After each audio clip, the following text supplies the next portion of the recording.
Hey guys, International Master Michael Rahal here to offer you the analysis of the third and fourth games of the Carlsen Caruana World Championship.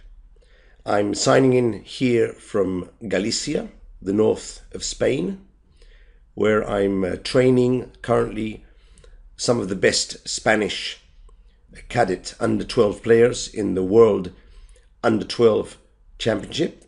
It's quite windy and quite cold here in the north of Spain, although today the sun has finally come out. So at some point in the broadcast you might hear my voice sound a bit shaky because I got a bit of a cold, but I'll try and hold up. And ICC has been kind enough to ask me to request my analysis for the third and fourth games. You'll generally see Grandmaster Yermolinsky, fantastic analyzer here, but today I'm taking his place and I hope to be able to provide you with some interesting analysis of both of the games and also my own personal insight on how the match is developing. We'll start off with the game number 3, but before we go into the game, I would say that the first game was very interesting and may easily have been one of the focal points of the tournament, of the match, because Carlsen was very near to winning with the black pieces. In the same opening we'll check here in the third game. Now, he missed the win in that game.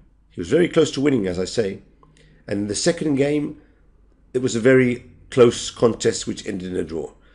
Now both the third and the fourth games, which by now you'll know have ended in draws, have been also very close, very equal matchups. So really Caruana is actually playing quite well, and I think he's defending his own title offence in great style. I think he's really proving to be the best contender to try and defeat Carlsen in this for the world title, at least for the moment, and there's already been 4 games. So let's get into the analysis of the third game. Sorry, Caruana Fabiano again played with the white pieces and started off the game with pawn to e4, and Carlsen decided to go for the same approach, the same setup he used in the first game. That is the Sicilian c5, knight f3, and knight c6. Up to now, we still don't know which Sicilian Carlsen is going to play if Caruana goes for the open Sicilian with d4. I think he might return to the Zveshnikov, to the Pelican defense, which would be d4, pawn takes, knight f6 hitting the e4 pawn, knight c3, and now e5. Because this has been a favourite defence for Carlsen for some time, especially when he was young. He's got quite good results, and he probably has used it in analysis specifically to try and achieve equal positions with black. Maybe at some point further on in the match, we'll see Caruana go for this d4, especially if he's unable to achieve the advantage with bishop b5, which he used in the first game, and he returned to this option again in the third game, the Rossolimo attack. Carlsen went, as in the first game, with g6, and the game differed here, because in the first game, Caruana went for the more popular and more common pawn to h3. That was the idea he played in the first game, preventing black from pinning the knight on f3, and further on in the game playing castle, knight c3, and at some point he went knight h2 and played f4 and went for the attack. I thought he had quite a good position in the opening, personally, when I was following the game the first round, but then something went wrong in the middle game and Carlsen had very good chances to win. So in this game he chose to go for another setup, allowing black, if he wants, to go for the pin. But Carlsen played quite quickly. He only used 2 minutes of his time to decide to play for Queen C7, which doesn't really do anything for the pin, but does attempt to play E5 quickly. Rook E1, quite a sensible move, maybe angling for E5, although not necessarily, and black played E5. Now typically in this position, black's plans are to develop the knight via F6, probably short castle, and then the knight can make a transfer to the square E6 from where it controls both D4 and F4. That's a very typical setup for black.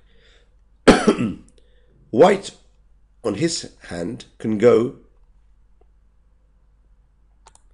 let's clear the board. Oh, sorry. That was my mistake.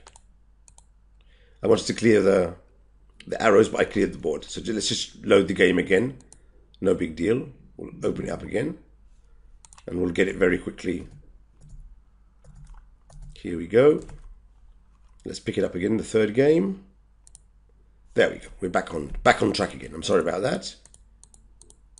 We were discussing the plans for white in this position. White can either go for the ideas that Fabiano tried in the first game, that is H3, knight H2, and try and play for F4, but that doesn't seem very logical once he's moved his rook to E1, because the rook should be on the F file. So alternatively, there's a second plan, which is quite interesting, which is to go for queenside play with A3 and B4. Now, it might seem not so logical to make a move which allows black to undouble his double pawns. But by doing this, he can achieve some initiative and some open files on the queen side. It's an interesting plan. It has been played before, and Caruana goes for it. Actually, while preparing this game, I found a couple of games of Caruana, both with white and black, with these positions. So it's not something that he hasn't done before, before. Carlsen develops B4, and now there is actually a threat on the C5 pawn. Of course, if black captures, we'll have a position which is very similar to the game position, where black has undoubled his pawn. He does have the pair of bishops, but the G7 bishop is shut in and not doing much, whereas white has an open file for the rook. So this is an interesting position. However, Carlsen decided to castle, essentially giving up the pawn on C5.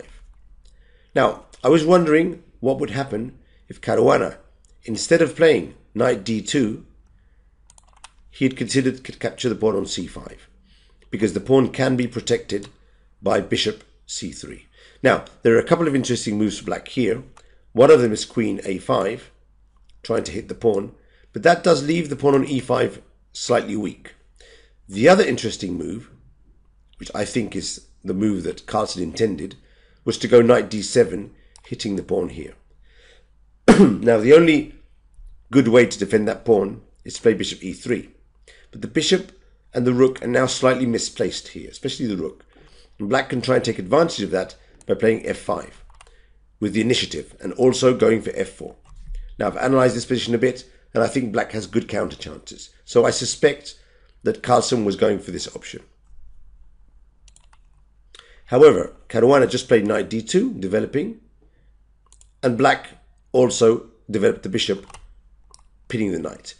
Also possible was moves such as bishop E6, but I think that Carlsen had decided just to exchange a couple of pieces to give a bit more freedom for the rest of his pieces. H3, forcing the exchange. Note that the queen on C7 fully protects the E5 pawn, so this knight can maneuver when needed to be. Now, pawn takes pawn would have been a threat, so black exchanged on B4.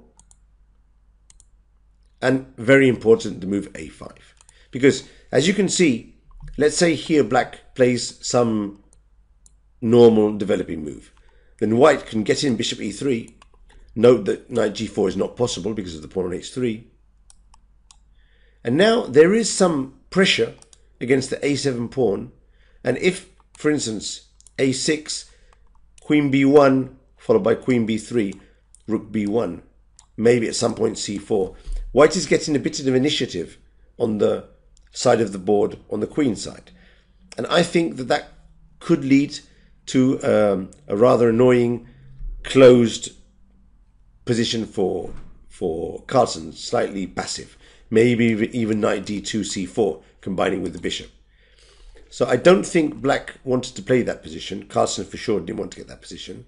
So he opted for playing a5, which is quite a good move, because essentially it eliminates the main weakness of black in his position, which is the a7 pawn.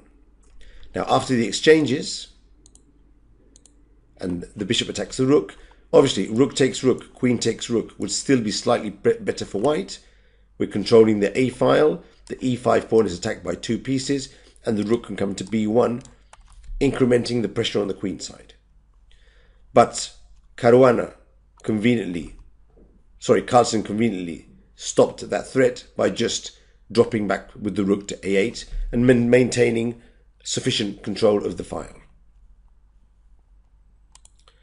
Caruana played queen b1 anyway, knight d7, queen b4, just incrementing the scope of his pieces, trying to pose some practical difficulties, but we can already see that there's no big weaknesses for any of the two players. Material is equal, kings are safe, so this could easily go to a draw with correct play. Rook e8, maybe pretending bishop f8 at some point, also giving extra support to the e5 pawn. Not that it's needed, but in any case. Bishop 3 c3, both players just improving their pieces. b5, a committal move, but attempting to gain some space on the queen side. Not a bad move at all. Take, and rook a1. Now, after the exchange of the four rooks, black captures the a file, and this is already looking very safe for black. Actually, at this point of the game, after queen b2, I was really trying to think who could be better in this ending, this two-piece, minor piece ending. Now, generally, when we go to the ending, we're looking for piece activity, good bishop, bad bishop, king centralization, in this case both kings are equally far away from the center, and pawn structure, to see if one of the two has opportunities to get a passed pawn. Now in this case, both players have 6 pawns each. White does have a full one island pawn structure, and black has 2 pawn structure islands. However, they're very compact and very near the center. So this position is very, very looking towards a draw.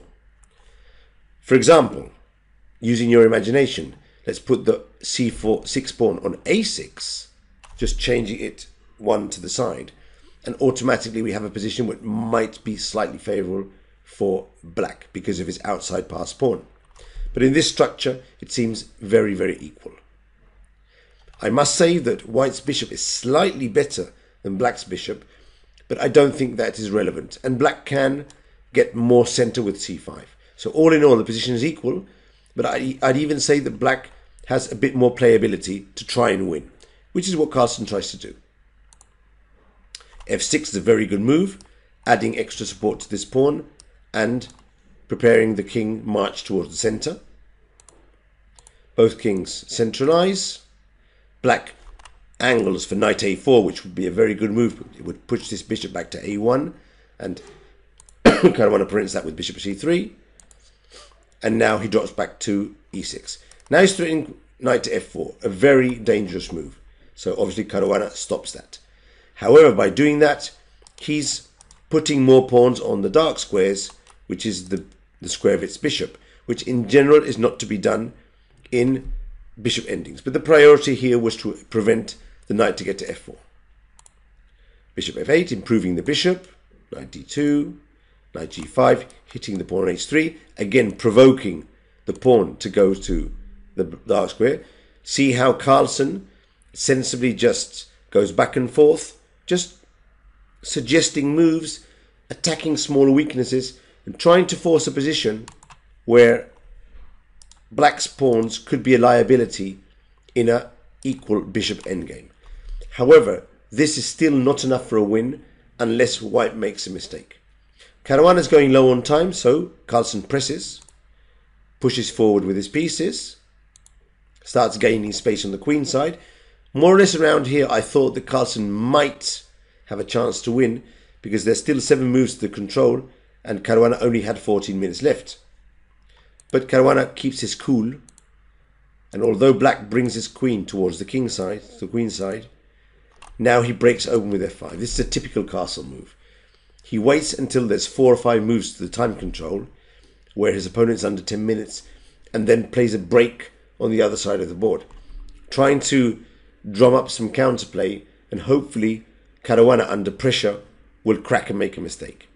Now the threat is to play f4, but also if pawns are exchanged, black is getting more pawn islands but very good playability with his pawns.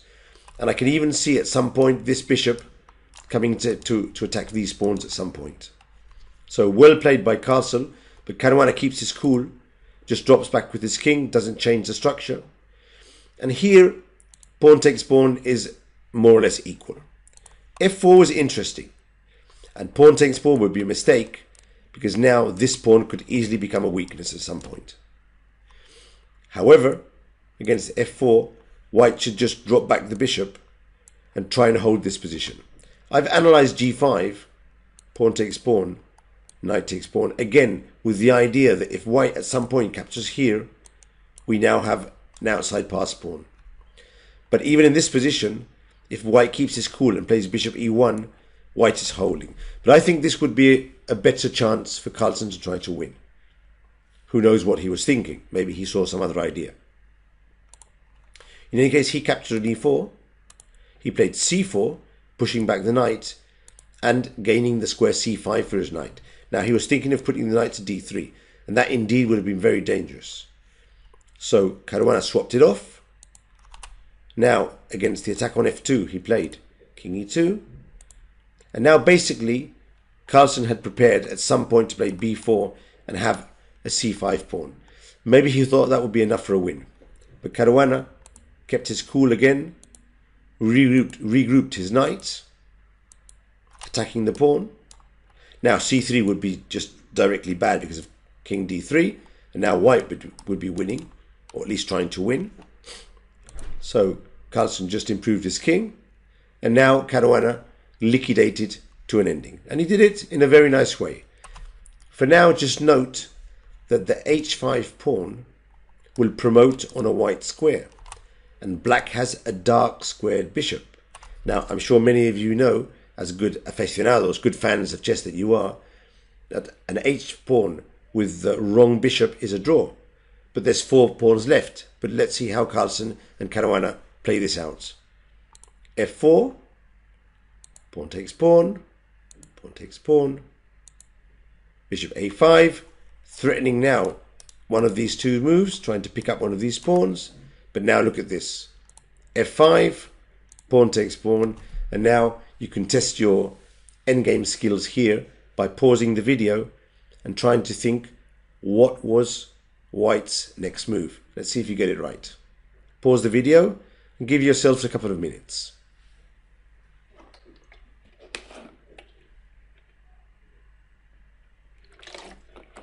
We got it? Of course. We can sack the knight on c4, which is what Caruana did, and then take back. And already the draw was agreed in this position. Now, you could ask yourselves, I mean, I've got an extra bishop, and I've still got the pawn, so why the draw was agreed? Because both players know that what's going to happen now, this f pawn will fall down. Black will obviously maneuver to capture this pawn. That would be no difficult, just using zugzwang. You can get the pawn. But even when the pawn is captured, this ending is a draw. h5 pawn with the bad bishop is a draw.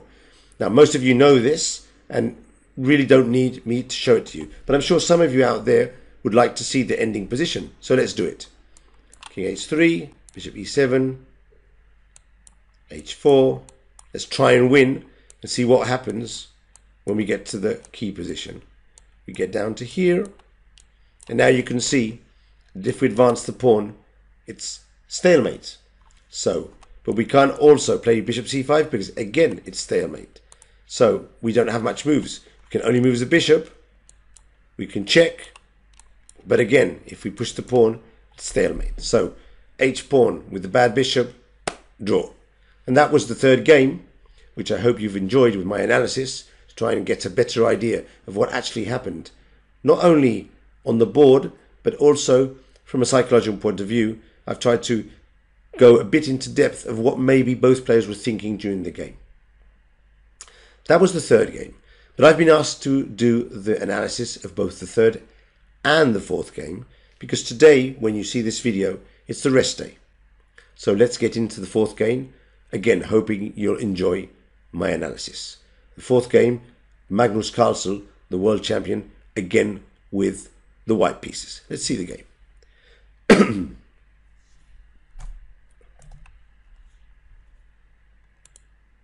So we've loaded the fourth game on the board. As you can see, Magnus Carlsen is playing with the white pieces, Fabiano Caruana with the black pieces. Let's make sure the recording is going well. It seems to be. Already 21 minutes for this game.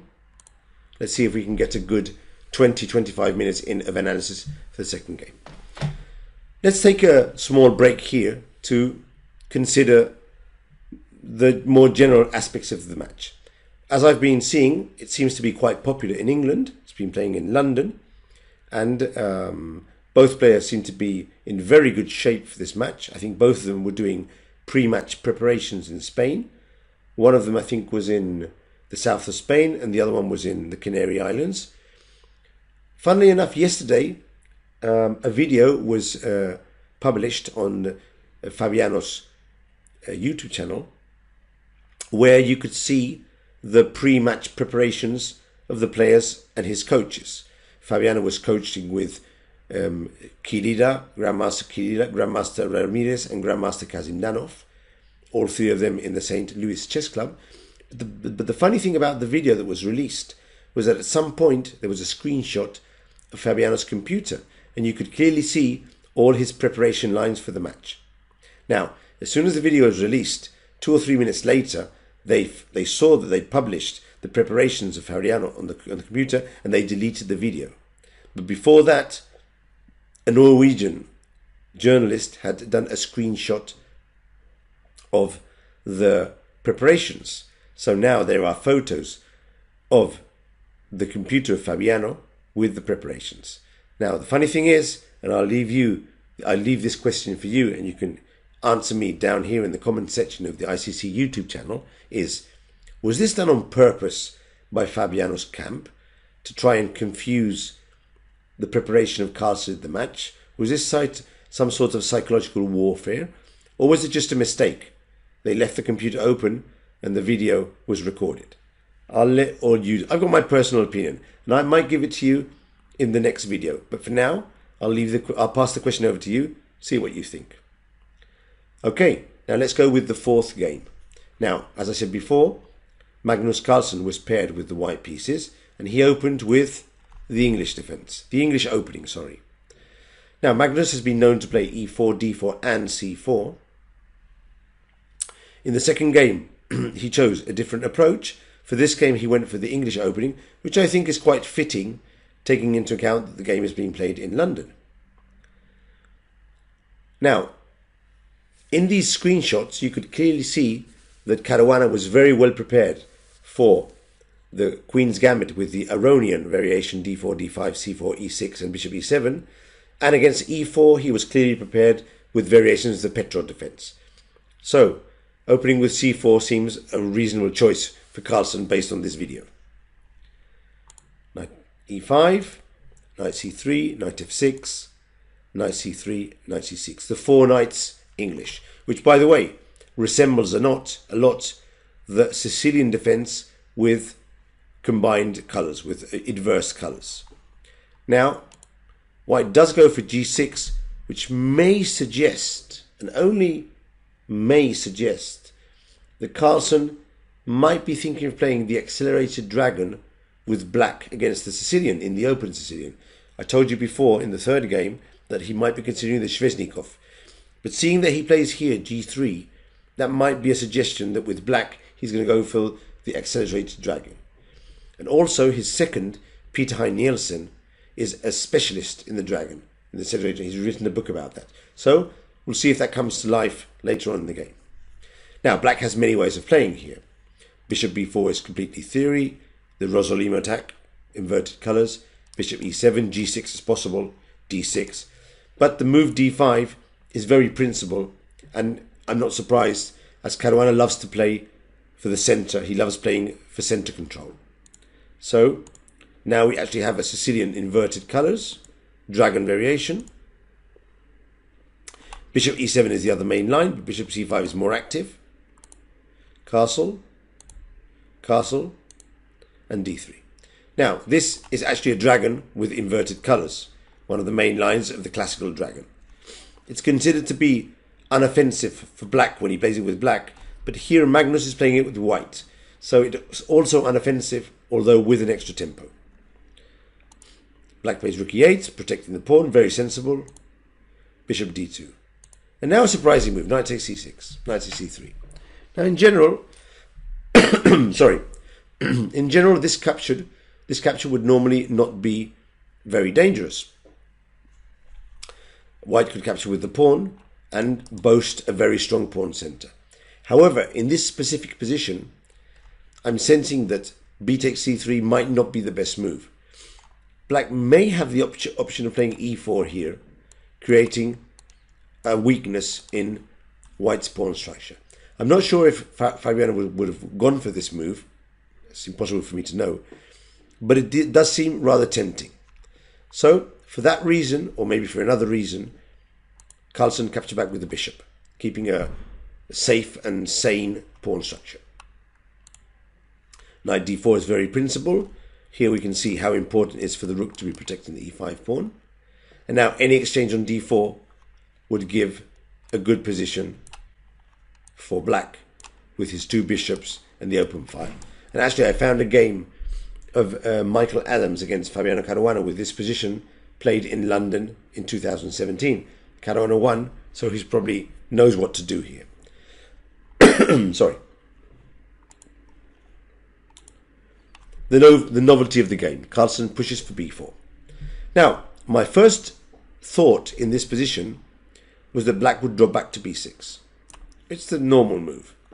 But after consideration, I thought that maybe something like a4, followed by maybe at some point knight takes f3, and maybe a5. And I was sensing that something like queen b1 here, which is a very typical Magnus move, followed by rook c1, might give a small edge to white for the initiative on the queen side. But I still think that bishop e6 was more than okay. Fabiano preferred bishop d6. Solid and sensible move. Rook b1. Of course, he's giving up the pawn on d4, but let's see what happens if it's captured.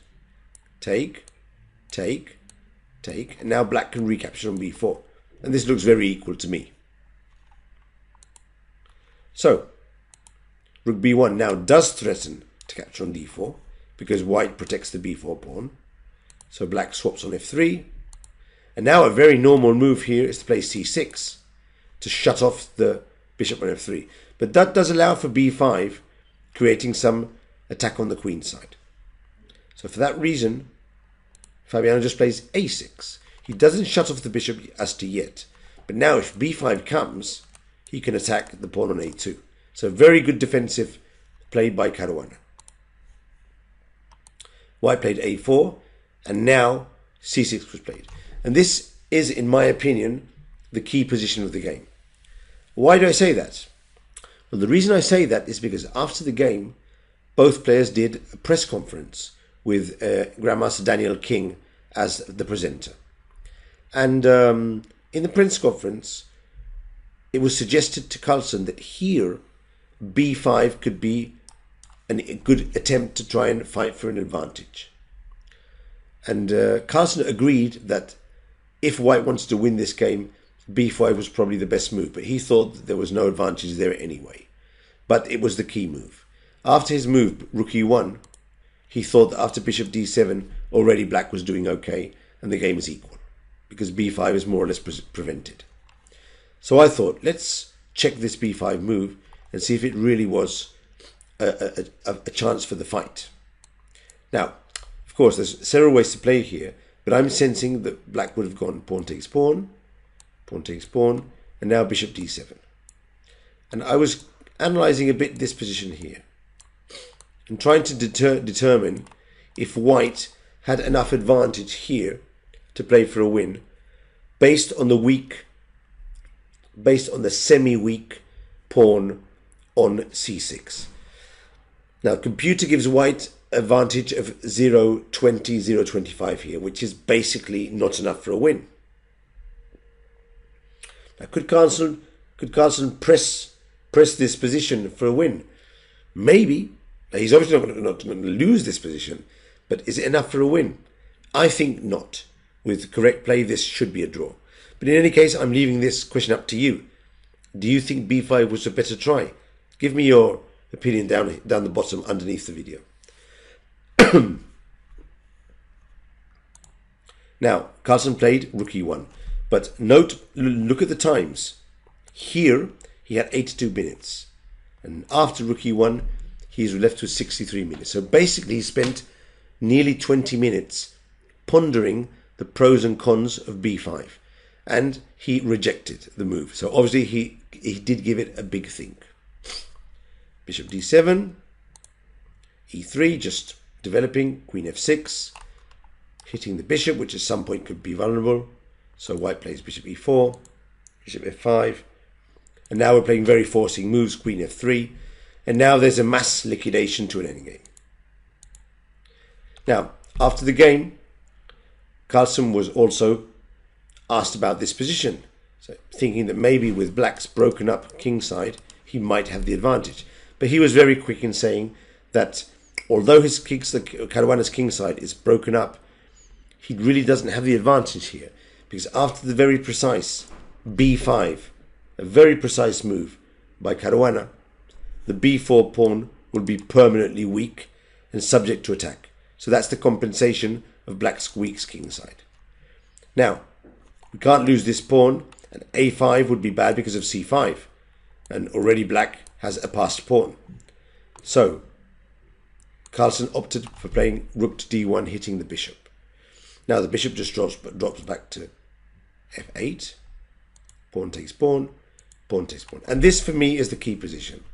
Now, is the b4 pawn weak, or as weak as this formation here? Can white attack the formation of black's king side without having to defend the pawn on b4? That's the key question.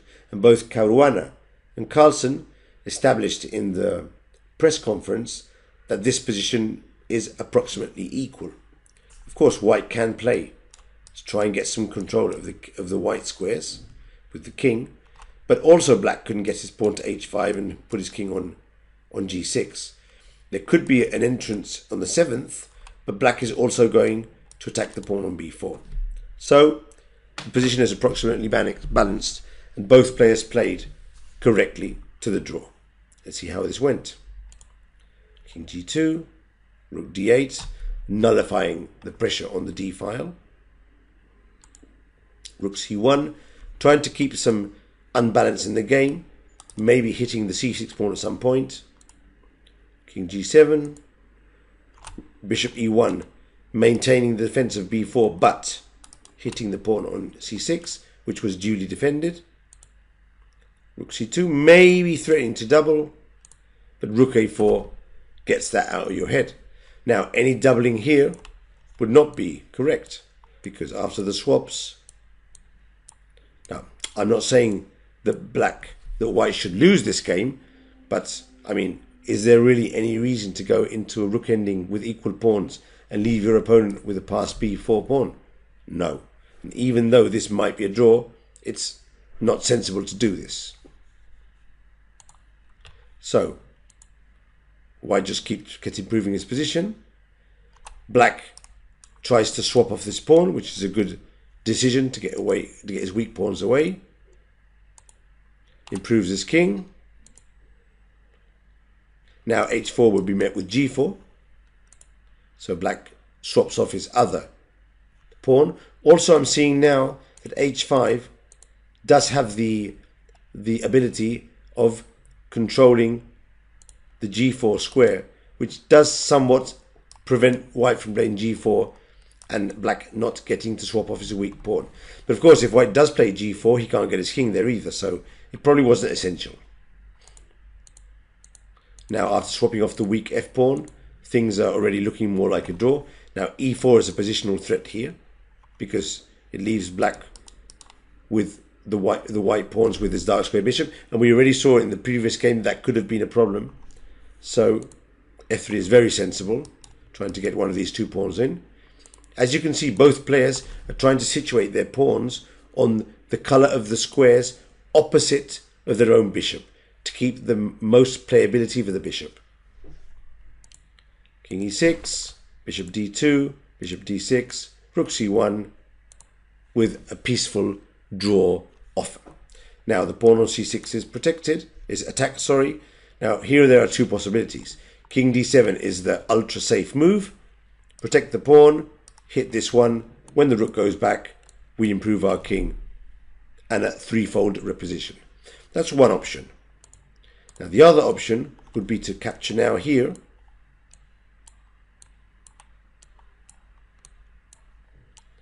And go for this ending, which, again, probably a draw, most likely a draw, but black does have the pass B pawn. However, I'd like to see if there's going to be some risk element for white going for this pawn, but allowing this pawn to get dangerous. It's tough to say which would be Caruana's decision, but based on the fact that King d7 is very easy to find, Carlsen offered the draw. So let's see, we're on the nearly 40-minute mark. I've been asked to produce a 25-minute video for each of the games. We're just under that mark, but I think the games doesn't really have given much option to go into a more deep analysis. As you can see, I've tried to keep this brief but at the same time instructive and give you my insight. I'd really appreciate all your feedback. This will be published on the YouTube channel of ICC, and you can leave your comments below. If you feel like coming around my own channel, you can find me on YouTube, although the channel is in Spanish. But if you feel like practicing your Spanish or getting more information, check me around there. And also, again, massive thanks to ICC for allowing me to give my insight on some of the games and at some way be able to participate in this World Championship, in this case as an analyzer. So, for all my chess fans and all you followers out there, a big hug, a virtual hug, and a lot of friendship from International Master Michael Rahal, signing off from Spain with the third and fourth round of the World Championship between Fabiano Caruana and Magnus Carlsen. The match has started with 4 draws. There are 8 games to go, and I'll probably be back with you for rounds 7 and 8 with a recap for those rounds, hoping that by then more action will have been played in the games and I can give you much more analysis. See you soon, my friends. Bye-bye.